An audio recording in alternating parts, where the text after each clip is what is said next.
Nagtagumpay na naaresto ang tatlong individual sa kasong paglabag sa Republic Act 10654, Section 92 sa paggamit ng pinagbabawal na pampasabog na dinamita.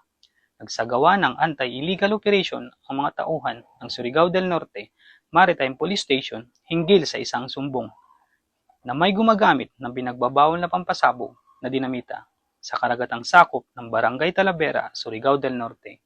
Ngunit nang maberipika sa lugar ng pinangyarihan ay agad na nakaalis ang mga nasabing mangingisda.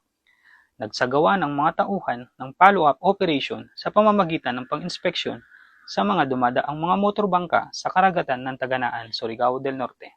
Bandang alas 11:55 ng gabi, Hunyo 28, taong kasalukuyan, nagkataong nakita ng mga operatiba ang mga nasabing motorbangka at ang tatlong individual na maghahatid ng sari-saring isda na tumutugma sa impormasyon ng mga bantay dagat ng Taganaan.